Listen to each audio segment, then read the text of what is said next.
congratulations on your win. Let's start this conversation by asking something about your organization, what you're doing right now, and what does this win mean to you? Thank you. So I represent Solethreads, which is the casual footwear brand. We launched it around 3 years back. We're basically a disruptor and a challenging brand. What we're trying to do is we are bringing in global level of innovation, global level of product, global level design, global level comfort in India.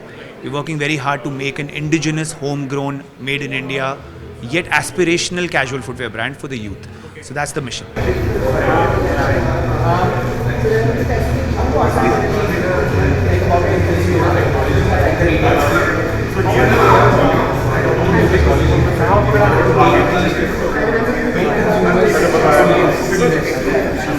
So one, I think this entire online offline is now blending, right? If you look at it, it's the world of omni-channel, right? It's the world of phygital today. Just to give an example, at Solethreads, we are opening India's first phygital footwear store in Mumbai, and it's going to get launched like next month. Right? The role of technology is now to blend the entire consumer funnel, the entire journey.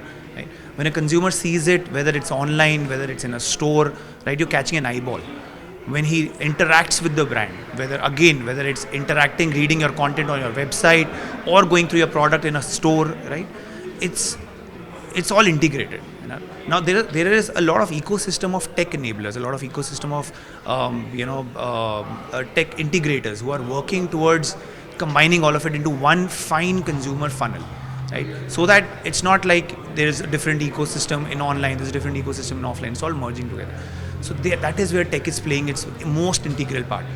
Otherwise, you already have a lot of tech on, measuring consumer, doing consumer research, measuring how happy your consumer is. All that is already tech enabled. But this new piece, this omni-channel phygital piece, is the exciting bit where a lot of new tech is evolving. We already know that e-commerce is for retailers at least go-to place for growth opportunities.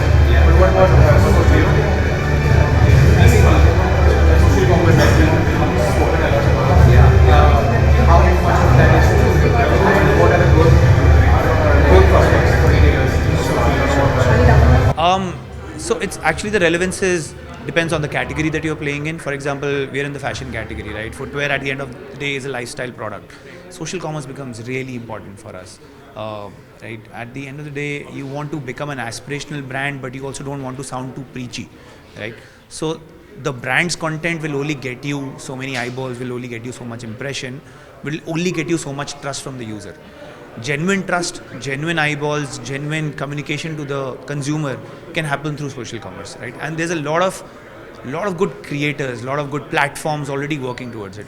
So today we're lucky to be in an era where a brand like Solethreads, who wants to be an aspirational casual footwear brand, gets to ride on the entire social commerce wave and gets to talk to its audience in a much more closer way. Okay, but brands like Meesho, they started out with social commerce, but now they have alternated the way e-commerce. So what it means, like you said, See, like I said, it's all blending in, right? I think I have a very strong take on it. There's gonna be no such thing as e-commerce, marketplaces, D2C, social commerce, omni-channel, general trade, modern trade. It's all blending it. Finally, because the consumer is live, he's interacting at you at multiple touch points now, right?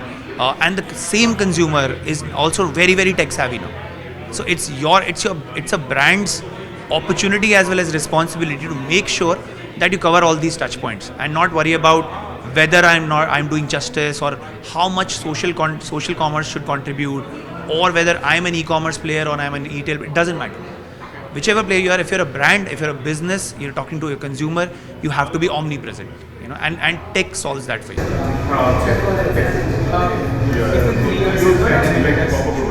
although there have been disruptions in the supply chain,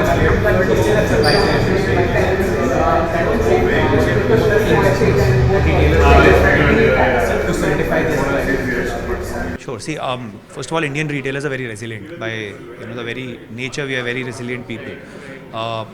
It's not like someone could foresee COVID, etc. coming, but in the last 2-3 years, a lot of work has happened. A lot of good work has happened in figuring out best practices in supply chain, keeping all these constraints in mind.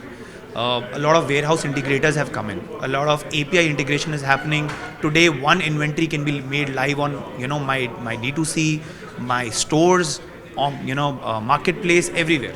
So it's phenomenal, right? And it calls for a lot of it leads to a lot of optimization of inventory, a lot of optimization of supply chain.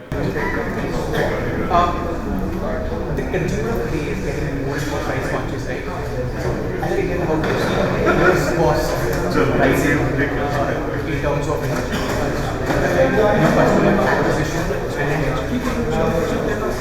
I think the consumer has always been price conscious. The consumer is always value conscious, right? So I don't feel, it's not like the consuming power is going down, right? It's not like the consumer has less money in the pocket.